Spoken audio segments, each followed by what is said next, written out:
Welcome to Ag Tech Talk by Agribusiness Global, where we explore the cutting-edge technologies and global crop protection industry. I'm your host, Lauren Milligan, content specialist for Agribusiness Global. Today, we're joined by Alan Brady from EverAg, and we'll be talking about something that's been getting a lot of attention right now. We'll be getting into AI and ag retail, and more specifically, what that actually means for the crop input side of the business. Alan, really appreciate you taking the time to join us. Thanks so much. Yes, no, I'm excited to be here today. So, in recent press releases I've read from EverAg, we've talked quite a bit about embedding AI directly into ag retail workflows. When you zoom out of that scope a little bit, especially looking at crop inputs, how does that start to change the way retailers and agronomists and suppliers are all working together across the value chain? Great question. I think that if we zoom out a bit and we kind of look across the whole supply chain right now, when you think about ag retail, distributors, even manufacturers, agronomists, consultants, everyone has their own independent system today. And I think the key here, what we'll start to see more and more when we embed AI, is that all those independent systems will really become a network system, a network operating system. So all the collaboration between all those different areas of the supply chain will be more real time as opposed to point in time. Decisions will actually be driven off of data as opposed to experience. Because what you'll see is that utilizing AI and embedding AI, it's going to shift the collaboration to where it's more connected, not just disconnected handoffs, because that's what we have today. When retail orders something from a distributor, as soon as they put that order in, disconnected. Whereas now, with embedding AI into these workflows and AI being really able to jump across all these different connected systems, we'll be able to really have a good connected system that helps us all the way throughout the product life cycle. So I'm excited to see, but I always tell people I'm a big Marvel fan, so great power, great responsibility, right? So we Love just it. have to be careful because the winners at the end of the day, when we think about AI and we think about data, it's going to be the ones that utilize AI to embed it into their workflows. So that way they can have a connected ecosystem across the chain. That's really interesting. Are you seeing that happen more on the retailer side first, or is it something that suppliers would start to push as well? I am really seeing it, and we shouldn't be surprised, but I'm definitely seeing it more on the supplier side embracing it.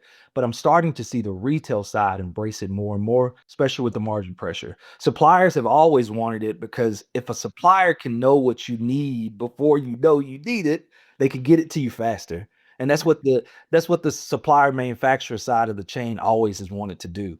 Retail has just been a bit skeptical on kind of big brother. Are you looking at my data? Are you trying to steal my data? Are you trying to get my information? But I'm seeing that that's starting to change and that's starting to really reduce a bit. And I'm seeing more collaboration in the chain. And AI is definitely the vehicle that you can use to make it really efficient and to make it cost effective. That's interesting.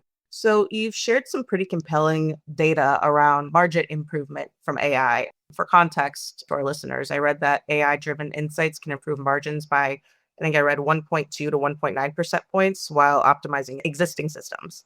When you bring that into the crop input space where you've got pricing, volatility, seasonal swings, all of the complexity of product mixes, what do those gains actually look like in the practice? From a practical standpoint, the AI gains don't come from predicting prices better from what we've seen. They come from reacting faster and positioning smarter, meaning that across crop input market, what AI can do is it can really help businesses rebalance their product mix, help them with logistics, help them with seeing demand, help them with real time movement. It really can, when those gains, when they start to compound, it really helps the crop input part of the chain use that intelligence to make better decisions across seasons and regions and supply partners. Because I think the key here is using AI, because if I had to sum it up, better way to say it, if I had to sum it up, margin is managed proactively versus reactively. Right now, a lot of margin management is all reactive. When the market changes, we have to change with it quickly. Well, what we're starting to see, the data points we're starting to see with margin improvement is that when you utilize AI, you move from that reactive space to the proactive space. So it's not necessarily helping you predict prices better, but it is helping you react to all the market movements. And by you being able to react before the movement actually occurs, you're able to improve your margins. That's a pretty meaningful perspective, especially when the margins are like a margin tight environment like what we're experiencing. Is that something that shows up quickly for retailers, or does it take like a full season or two to really see the impact? No, so we actually have seen the impact very, very quick. Now, depending on what part of the season you're in, you can utilize AI differently. So, for example, if this is preseason, we've seen a big use case for AI with demand planning and demand forecasting. Whereas when you get in season, we've seen a big play with AI on actual inventory movement to kind of show you where your inventory is, what inventory you need to get, where do you need to move that inventory. And then once we get to postseason, we've seen where we can leverage AI to help us rebalance the inventory to get it moved to the right place because having too much inventory is just as bad as not having enough inventory. And I think that's the challenge that sometimes retail and suppliers don't, that we have to make sure all groups understand because there's interest that you pay for having too much inventory. And if we can reduce that interest, we can improve your margin. So there's a play there too, whether it's preseason or postseason. AI can definitely step in and it can help you with some of those tight decisions using data to really make better decisions there. So, retailers in this space are really feeling the pressure right now with tight margins, as we already discussed. And at the same time, growers are expecting more service and more insight. Where are you seeing AI help shift from that more reactive selling to something that's a little bit more proactive and data driven? Great question too. We have embedded AI into a lot of our specific workflows, and by embedding them into the everyday workflows, the teams can see demand faster, they can see risk faster, they can see opportunities sooner, they can engage proactively. Because I've always said my 16-year career here in ag is a relational business. And I sometimes think that people think that AI or technology in general is trying to remove that aspect. It's not trying to remove that aspect, or it shouldn't be trying to remove that aspect. What AI can do, especially when it comes to increasing service expectations, it can give you the right information at the right time so you can have a meaningful conversation at the farm gate. And that's why it's important to really integrate it into your daily workflows. So that way, if I am talking to a producer, I've got the right information and insights I can give them right at that moment. Because ag is still relational. Technology is just making that relationship hopefully stronger and just making sure you've got the right information to make it stronger. I 100% agree. I've with every conversation I have on this podcast, I've been hosting this podcast for a little over a year now, and that it always comes down to that. I mean, in every brand I've worked on, that relationship is so important. I mean, AI does not take away from the fact that face-to-face conversations are important. AI is more of a tool to help you do your business better, basically. Exactly. And especially with service expectations, it really helps you with all the different areas of the business which you'd be talking to a grower or a producer, whether that's inventory or planning or pricing or their behaviors, looking forward for signals, being able to tell them historical context. Like all those are things that you can have that power right at your fingertips on your phone, right in front of you or on your tablet. So that way that conversation is meaningful. And I truly think that with that, that's what will make the connection between retail and supply stronger, or retail and grower or producer stronger. I think that key is definitely gonna move the needle a bit. These tools are just that. They're tools to help you move the needle that much more forward, right? That's right. That's right. So I'm curious, are these tools changing the role of agronomists at all, or like are they becoming more adversary versus the more transactional as a result, or are you not really seeing that? No, I don't think the tools are changing that piece. If anything, it's really helping it's really going to have a huge impact on reducing this concept of having tribal knowledge, right? A lot of agronomists will say that we have to have a good relationship with the grower, which is true. But when you bring someone new into that role, or when you get large and you're scaling, it's just not practical for you to have all that stuff on instant recall. So I don't think AI is making it more adversarial. If anything, the usage of AI, if used correctly, should really enable your sales staff and enable your agronomists even more. And I love hearing that. It's really something to like empower them to do their jobs better, correct? exactly, exactly. So inventory is always a big one in the crop input space between seasonality and shelf life and just the risk involved. How is AI changing the way retailers might think about forecasting demand and positioning products across different locations or maybe regions too? Yes. So what AI can do is a lot of forecasting is done today. It's really based on kind of static information. And what AI can really help, especially if you embed it into the kind of inventory forecasting process, it can replace that static forecast to something that's more real time, something that's season aware, something that can bring in demand signals. And it really can help that retailer position kind of product smarter, move inventory earlier, align all the logistics to kind of show up before any issues occur because AI can take all these different inputs. It can take the historical context, it can take the seasonal context, it can take the weather context, it can take the costing and pricing context, the lead time context. It can take all these different elements that traditionally you'd have to put in a spreadsheet or you'd have to try to find a way or have enough information to sift through all of it and get it consolidated down to one thing.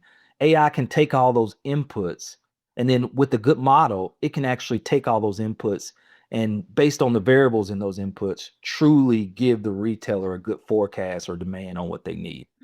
And then the beauty here is if it's done right, AI is nothing more than a tool for a suggestion. It'll suggest the forecast to you. And then as a retailer, you know the business, you know your customers.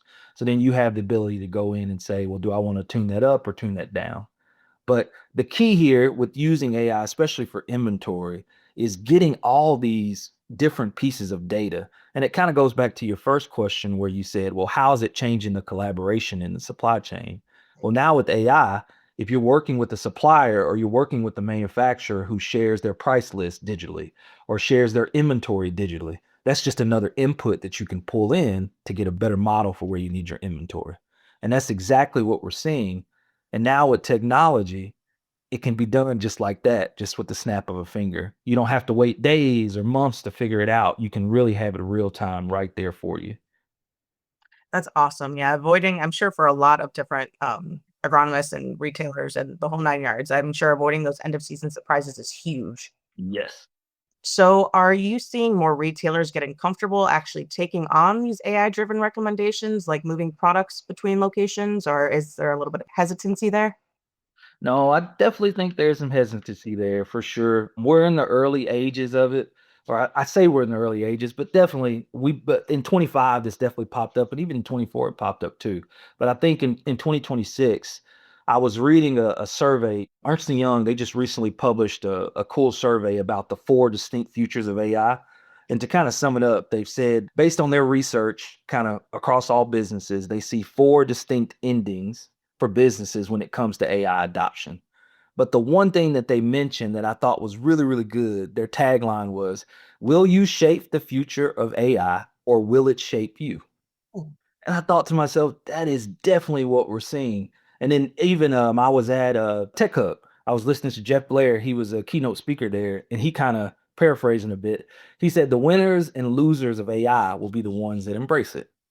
And I think that when it comes to ag, and I've heard this phrase throughout my 16-year career. Ag is typically slow to adopting technology. Usually we are behind, and I can say I'm guilty of it too, even in my role when I look at what other tools are being used out there. And I agree, but I think what we'll see or what everyone needs to understand, AI is one piece of technology that you can't be slow to adopting just because it's so disruptive. And I think that ag is going to get there, and we have to make sure from the technology side, we socialize and we tell all of our partners and scream at the top of our lungs that this is something you should be looking at and this is something you should be embracing. Because if you don't, you'll get left behind. I definitely think retailers are they're trying to see the practicality of it. And that's the key. Embedding AI into your actual workflow, I really think makes it more practical for retail versus just having a chat bot or LLM where I have to think of all the questions to go and ask. Instead, if it's embedded into my workflow, it can just be part of my process. And I think that's where we'll see more adoption in ag is those players that put it into the everyday workflows versus those who just have it over to the side. Sure. Looking ahead a bit, where do you see AI having the biggest impact across the crop input ecosystem? Is there more on the agronomy side, maybe supply chain alignment, real time decision making, or maybe a bit of everything? What do you think? Yes, I think I think every area will see will see impact from the usage of AI. I think everyone in the supply chain will see some type of impact because really, what it's going to end up doing, uh, better decisions or data-driven decisions. It's going to work in really helping collaborate and move information between the supply chain, so that way information just isn't in a silo.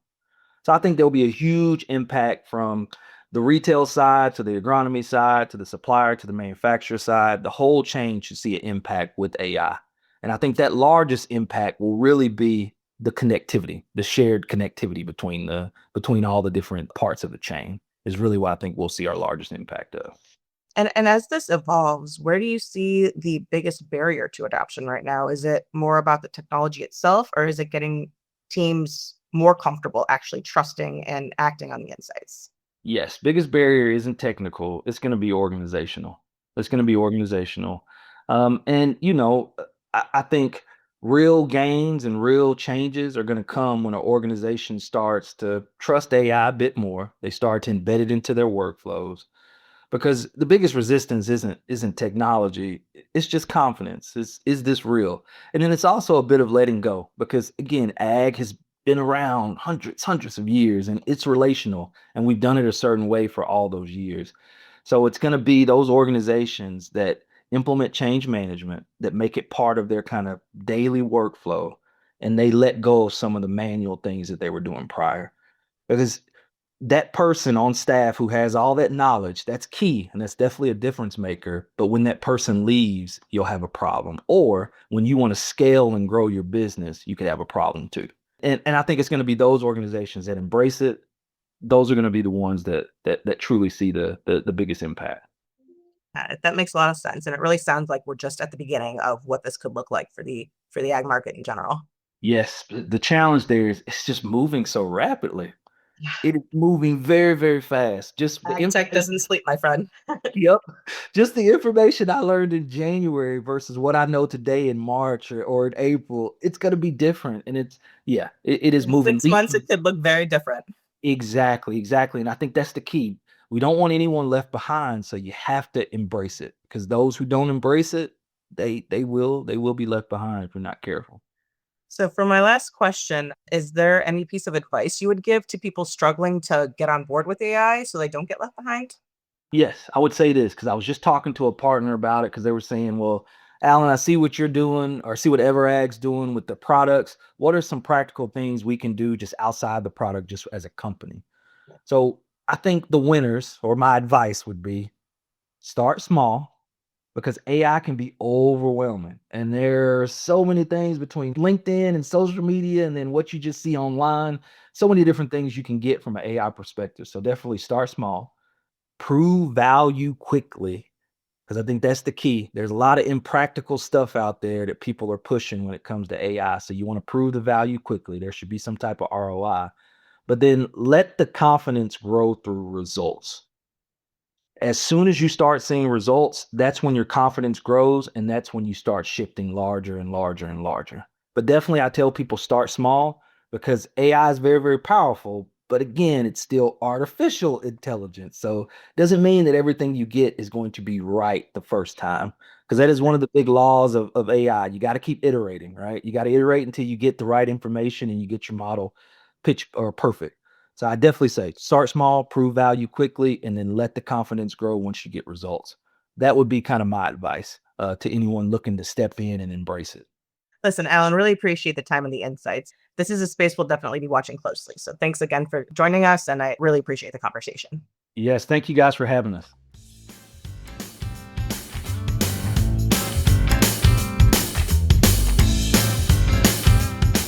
Thanks for listening to Ag Tech Talk by Agribusiness Global. Stay connected with the latest in ag tech and crop protection by following us on LinkedIn and visiting agribusinessglobal.com for more insights and updates. Until next time.